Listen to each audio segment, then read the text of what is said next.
Alors en ce dimanche, les lectures nous encouragent à méditer sur la Sainte Famille. Et en méditant sur la Sainte Famille, nous sommes invités à réfléchir à la sainteté de nos familles. Alors là, j'en vois déjà qui commencent à tiquer. Ouais, vous connaissez pas ma famille, chez nous, la sainteté, c'est pas possible, on se bagarre tout le temps, d'ailleurs on est brouillé avec un tel, etc., etc. Qu'est-ce que c'est que la sainteté ? Sans doute que si on a de telles pensées à l'esprit, c'est qu'on confond volontiers la perfection et la sainteté. En fait, Jésus ne nous demande pas d'être parfait, Jésus nous demande d'être saint, ce qui n'est pas tout à fait la même chose. Et si on regarde de près l'évangile d'aujourd'hui, eh bien, on voit que la Sainte Famille, autant elle est parfaitement sainte, en tout cas pour Marie et Jésus, autant elle n'est pas parfaite. Alors, j'ai bien conscience qu'on peut faire d'autres lectures que celle que je vais faire, une lecture plus spirituelle, une lecture plus prophétique. Et si vous me le permettez, je vais me permettre de faire une lecture purement humaine de ce texte. Tout d'abord, on nous dit que Jésus resta à Jérusalem à l'insu de ses parents. Peut-être qu'il y a un manque de communication dans cette famille. Peut-être qu'il y a aussi un manque de délicatesse de Jésus. Ok, il a envie de rester au temple, ok, il a un geste prophétique à poser. Enfin, il aurait peut-être pu prévenir, il aurait peut-être pu en discuter. Sainteté, mais peut-être pas perfection. D'ailleurs, on voit à la fin du texte, on nous dit que Jésus, il est pourtant Dieu, il est pourtant le Fils de Dieu. On nous dit Jésus grandissait en sagesse. C'est étonnant. Comment est-ce que Jésus, qui est la sagesse lui-même, peut grandir en sagesse ? Eh bien, humainement, voilà, Jésus avait à grandir. Deuxième élément, on nous dit que Joseph et Marie remontent à Nazareth pensant que Jésus était dans le convoi des pèlerins. Étonnant, ils partent sans Jésus. Imprudence, mauvaise organisation, négligence de la part de Joseph et Marie. Très étonnant. Alors là encore, sainteté, certainement, mais peut-être pas perfection. Troisième point, on nous dit que quand Joseph et Marie retrouvent Jésus dans le temple, ils étaient frappés d'étonnement, ils étaient bouleversés, ils ne comprenaient pas. Ils ne disent pas, arrivant dans le temple, « Ah, mais c'est bien sûr, Jésus, tu es le Fils du Père et donc tu poses un geste prophétique en restant dans le temple et en enseignant les docteurs. » Pas du tout. Ils sont bouleversés. Et donc là encore, peut-être que ce n'est pas la perfection. Autre point encore, Marie qui dit à Jésus « Vois comme nous avons souffert, ton Père et moi, en te cherchant. » Inquiétude, angoisse de la part de Joseph et Marie. Quelquefois, on s'accuse en disant « Oh là là, mais j'ai plein d'inquiétudes dans mon cœur, j'ai plein d'angoisse, c'est bien la preuve que je ne suis pas encore saint. » Marie est parfaitement sainte et pourtant elle est remplie d'inquiétudes. Ça doit nous faire réfléchir également.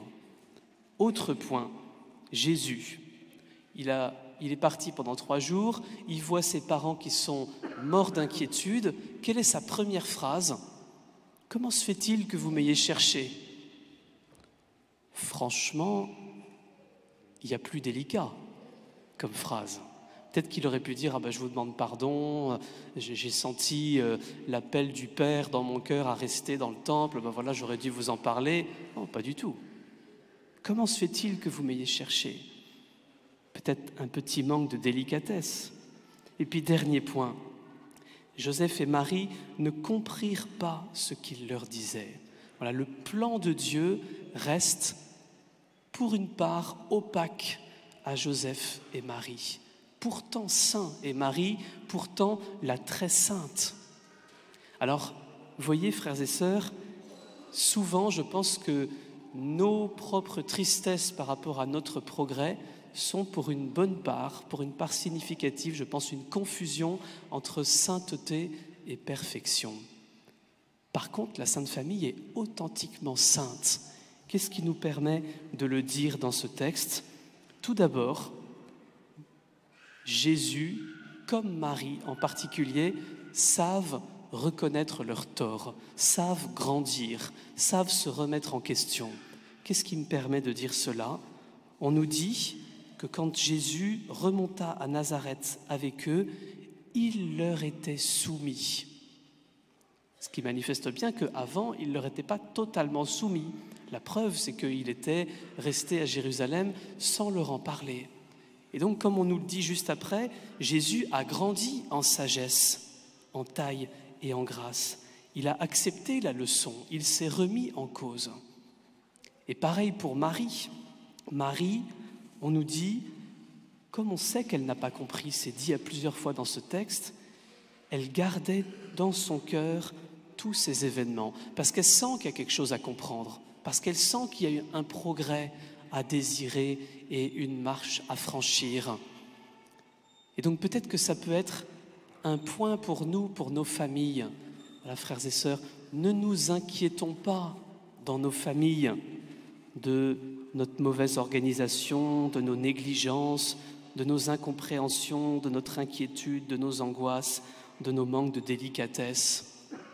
Tout cela n'est, je crois, que de peu d'importance. Peut-être que c'est désagréable au quotidien, peut-être que c'est imparfait, mais cela n'empêche pas notre marche vers la sainteté authentique.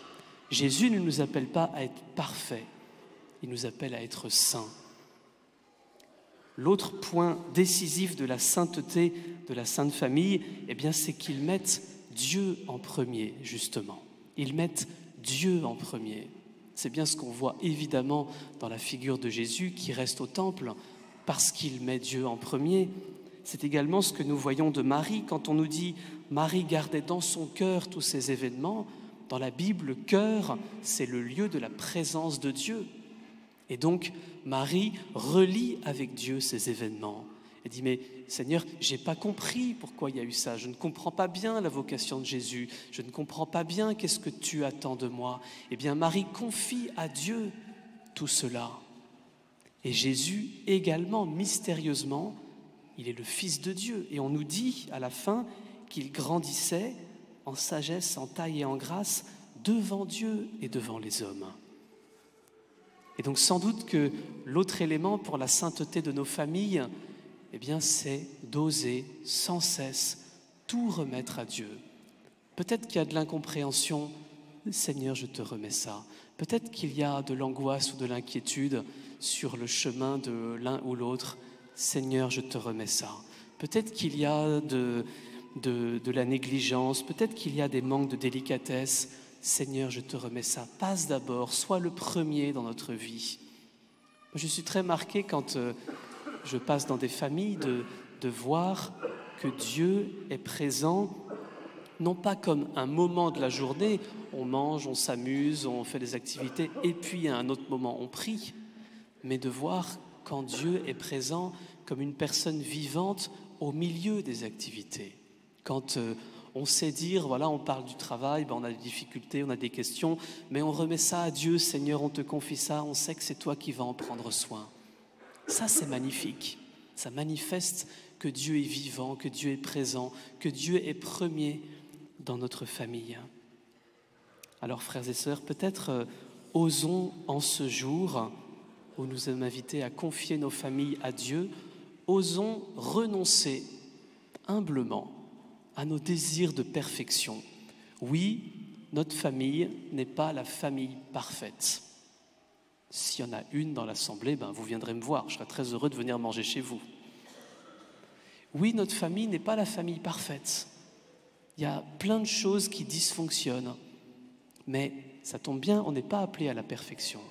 Et donc, rechoisissons aujourd'hui peut-être ces deux clés que nous donnent Joseph, Marie et Jésus de la sainteté en famille. Rechoisissons de reconnaître ses torts, d'oser se remettre en question, d'oser se demander pardon. Oui, j'ai été indélicat, oui, je t'ai mal compris, oui, j'ai peut-être mal agi, oui, j'ai peut-être été négligent. Je te demande pardon. On se demande pardon mutuellement. Et ça, c'est une sainteté authentique. J'étais très marqué il y a peu de temps d'entendre une famille me dire « On fait régulièrement, en famille, chacun pour tout le monde, merci, pardon, s'il te plaît ». C'est extraordinaire. Tout le monde, voilà, pour chacun, un merci, un pardon et un s'il te plaît. Donc à la fois gratitude, demande de pardon et puis correction fraternelle. C'est magnifique, je vous y encourage. Et puis osons mettre, vraiment choisir de mettre Dieu en premier dans nos familles, tout lui remettre, tout lui confier, pour que ce soit vraiment lui qui guide nos vies. Et alors petit à petit, eh bien, nos familles nous feront entrer dans la grande famille des chrétiens que nous sommes, et c'est bien ce qui était décrit par saint Paul dans la deuxième lecture. Nous sommes vraiment fils et filles de Dieu. En fait, nous sommes mystérieusement plus fils et filles de Dieu que fils et filles de nos parents. Et donc, le paradis, ce sera cela, ce sera les retrouvailles de cette grande famille devenue sainte que nous sommes, le peuple de Dieu, la famille de Dieu. Alors peut-être prenons un petit temps de silence pour confier à Jésus nos familles, non pas leur perfection, mais leur sainteté. Prenons un petit temps pour confier à Jésus, peut-être nommément, chaque membre de nos familles, pour que Dieu en prenne soin. Et puis osons peut-être nous-mêmes, humblement, dans le secret de notre cœur, nous remettre en question. Qu'est-ce que tu voudrais que je change, Seigneur, pour que ma famille puisse grandir? Amen.